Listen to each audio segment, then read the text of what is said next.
Hello, everybody. I am Doug Graham, Communications Specialist with Heartland, and with me, as always, is Mark Scheibe, our CEO. Welcome, Mark. Thanks, Doug. My pleasure. We like to have these town halls every once in a while just to share some updates on what's going on with the co-op and also dive into some special topics. So feel free to chime in if you have any questions. You can leave them in the comments, and we'll watch and try to get to those. As usual, I've got a couple of updates to start us off with. One thing I wanted to share is that we've been really busy with our grant programs. I actually just came from delivering a check this morning in Iola. One of the grant programs is called Concern for Community. So basically, that is our program that we put in place to take unclaimed capital credits and find a way to give those back to the communities that we serve through some good programs that will have a great impact. And it's typically for capital projects, so things like construction or equipment that's going to last a long time. This year, we had a lot of applications, and I was really happy about that. We opened it up in September and had a good response. So, Mark, would you share some of the projects that have kind of fit into that concern for community niche in the past? Yeah, so this year I think we had, like you said, Doug, 25 applications, and we awarded 9 different organizations some funds. So everything from a rodeo arena at the Neosho County Fairgrounds over in Erie to a memory lab up in Lacine at the library to help people document some of their experiences living in rural Kansas. And also some transitional housing in Iola as well. Like Doug mentioned, he was there this morning to help deliver a check for those people that are transitioning homes and trying to get back on their feet. So some really good programs that were throughout our entire service territory that are beneficial to our consumer members. So that's been a really fun thing for me to be involved in and for us to be able to go out and do. If you want to learn more about that program, and you can also see a full list of everyone that was approved for funding by our board this year, you can find that on our website, heartland-rec.com.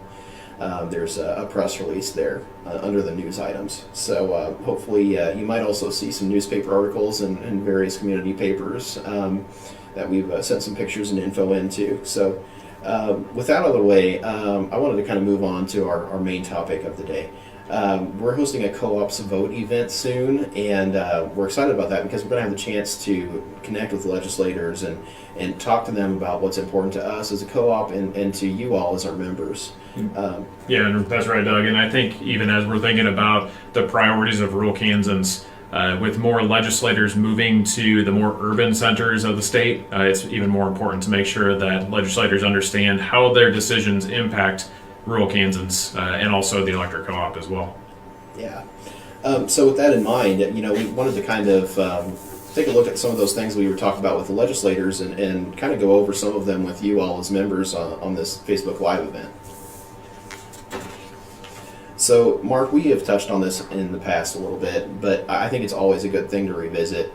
What are some of our foundational principles as a member-owned cooperative? What does that mean? Yeah, so really our business model is a cost-driven, or cost-based product. So we don't want to have any more revenues coming in than we really need to have. So we're not trying to put money back to actual investors that are on Wall Street or anything, but instead cover the cost of getting electricity to rural Kansans and be able to just recover what we need to in order to operate business. And you got to remember that our cooperative is run by locally elected board members as well, and they are represented in every decision that's made at the board level. So we operate as a benefit for the entire membership. So if you buy the product we offer, which is electricity, then you are a member of the cooperative in that aspect. And that board of directors is accountable to all the consumer members here at Heartland. So knowing that our business model is based around recovering those costs, what are the key elements then that drive those costs? Yeah, so one of the biggest pieces of our cost overall, about 60% of our overall cost is just in power supply costs. So the cost for us to get electricity to Heartland here. And within that is also generation infrastructure that is all the way across the Southwest Power Pool from North Texas all the way to North Dakota. And all the transmission lines that it takes to actually get that power to where it goes.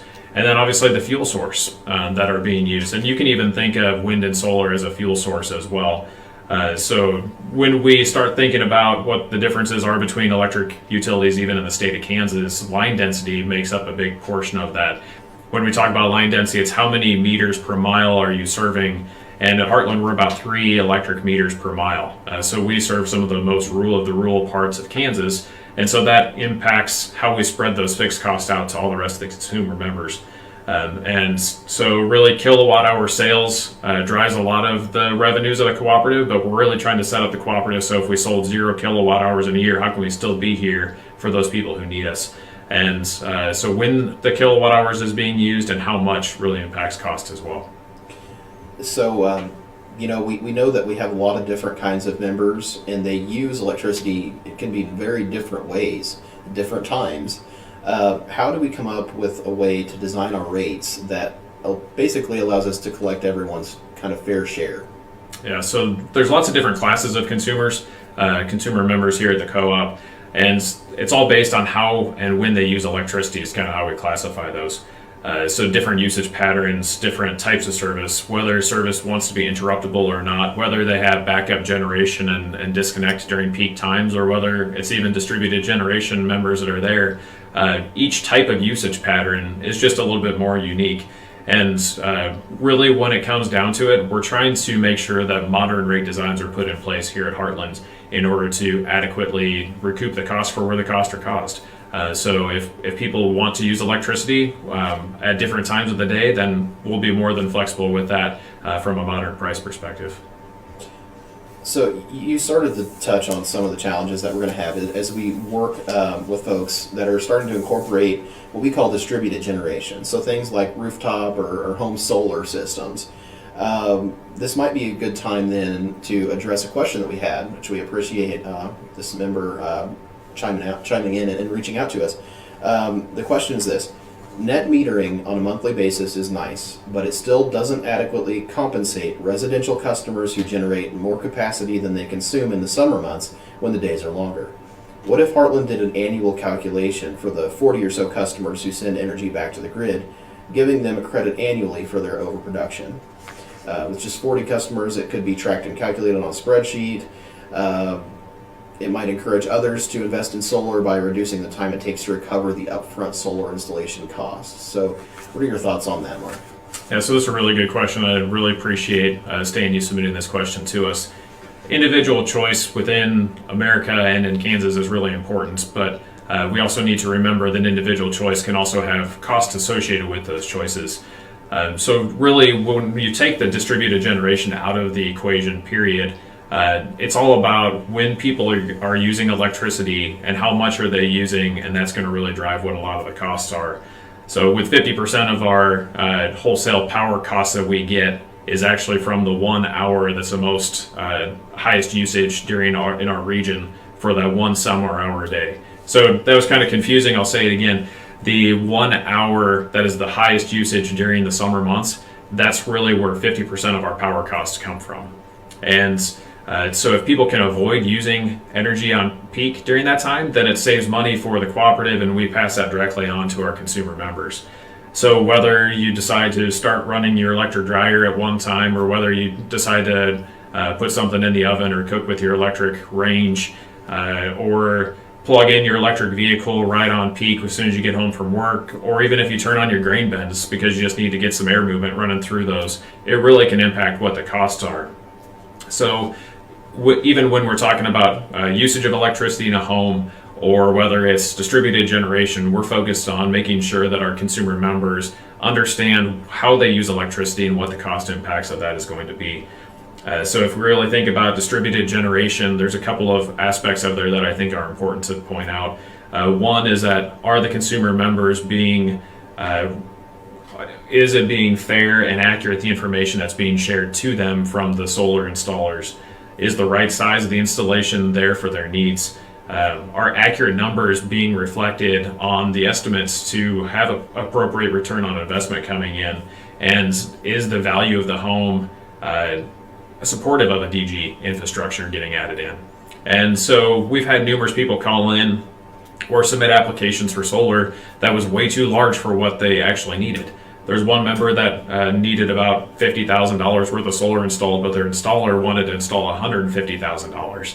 So having an adequate return on investment, we're here to help make decisions or help you make decisions that are best for you and your exact situation. So please do call in and we can help you with those aspects.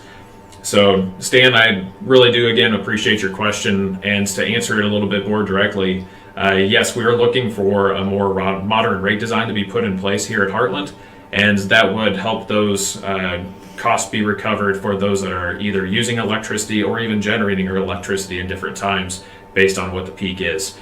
So it's something that we're working towards. We're not there quite yet, but it's something that we're definitely working towards.